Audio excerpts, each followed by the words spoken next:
New York taking another big step forward on the road to recovery from the coronavirus pandemic. Today, Governor Cuomo gave the green light for fitness centers, gyms, and studios to reopen as soon as next Monday. Of course, there are some new rules in place. Capacity will be limited to just 33%, and you'll have to wear a face covering the entire time you're there. Also, bowling alleys are adding a strike to their score sheets today. They got to reopen in New York for the first time since March. Capacity is capped at 50%. There has to be a lane in between each group, and food and drinks will have to be delivered directly to your lane. But first this afternoon, let's get in shape. News 4's Andrew Siff joining us live in the West Village to explain this big news about gyms. And Andrew, also why the city says not so fast. Right. Well, Stefan, first of all, for the last few months, this has been the gym for New York City. Outdoor space for biking, running, weightlifting, because indoor gyms have been closed. Today, the governor finally delivering guidelines so that indoor gyms can reopen. But as you'll hear, the city not quite ready as fast as everyone else. One step at a time, New Yorkers getting their routines back. Today at Performix House in the Village, a high-end gym where members pay $900 a month. They're getting ready to reopen. This is really exciting for a lot of people. Business partner Devin LeVake told us about temperature checks and the pulse oximeters, part of new protocols for a cleaner gym experience. New state guidelines announced today limit capacity to 33%, starting August 24th. Everyone inside the gym must wear a mask. We are mandating masks at all time. There has to be a sign-in form so that you know exactly who's coming into the gym at all times in case, God forbid, there's a positive. You can easily contact trace back. But in New York City late today, City Hall said they don't have enough inspectors to give gyms the green light this month. Another setback for New Yorkers forced to get creative with their exercise over the past 5 months. Confident they can return to their indoor routines. I feel like New York's done a very good job of wearing masks, and we've been very conscious of the whole virus thing, and I think that it will be smart. The return of fitness centers coincides with the opening of bowling alleys today as well.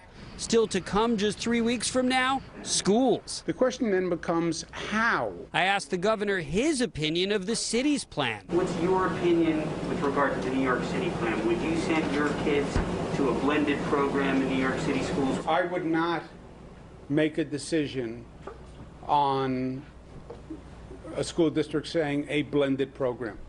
I don't know what that means. I have questions. One question raised by some parents. Teachers are not required to get a COVID test before returning to the classroom. So far, I'd say the discussions have led to a simple model that says it is available for all educators and all staff for free, and that we are strongly encouraging them all to take that up. Now, those negotiations are ongoing. As for the gyms, what city officials are saying is it's the same health inspectors who are currently hard at work in schools and child care centers. Those are the same folks who would have to inspect the gyms. There aren't as many of them available as would be needed, so there is no known date for reopening gyms in New York City. We're live in the West Village. Andrew Siff, News 4 New York. Andrew, thank you.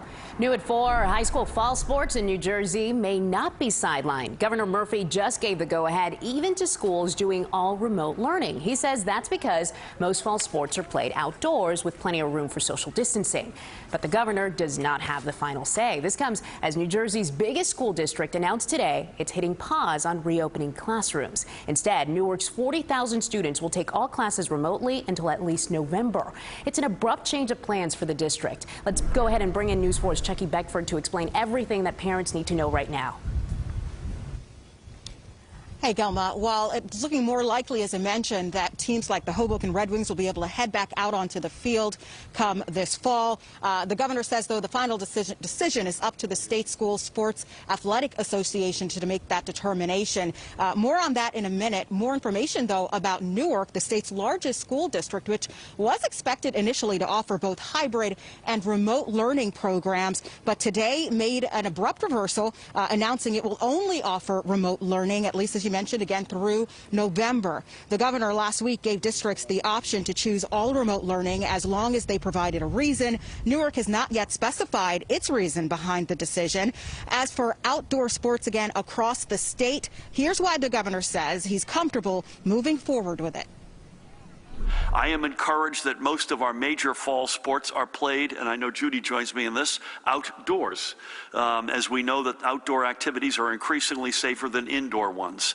And with the expanses of fields, we can also ensure proper social distancing among parents and spectators and also among student athletes on the sidelines.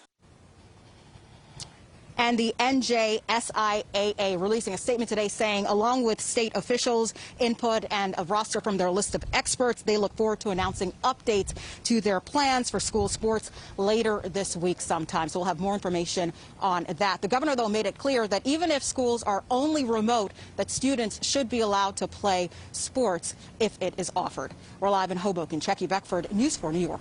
Thank you, Checky.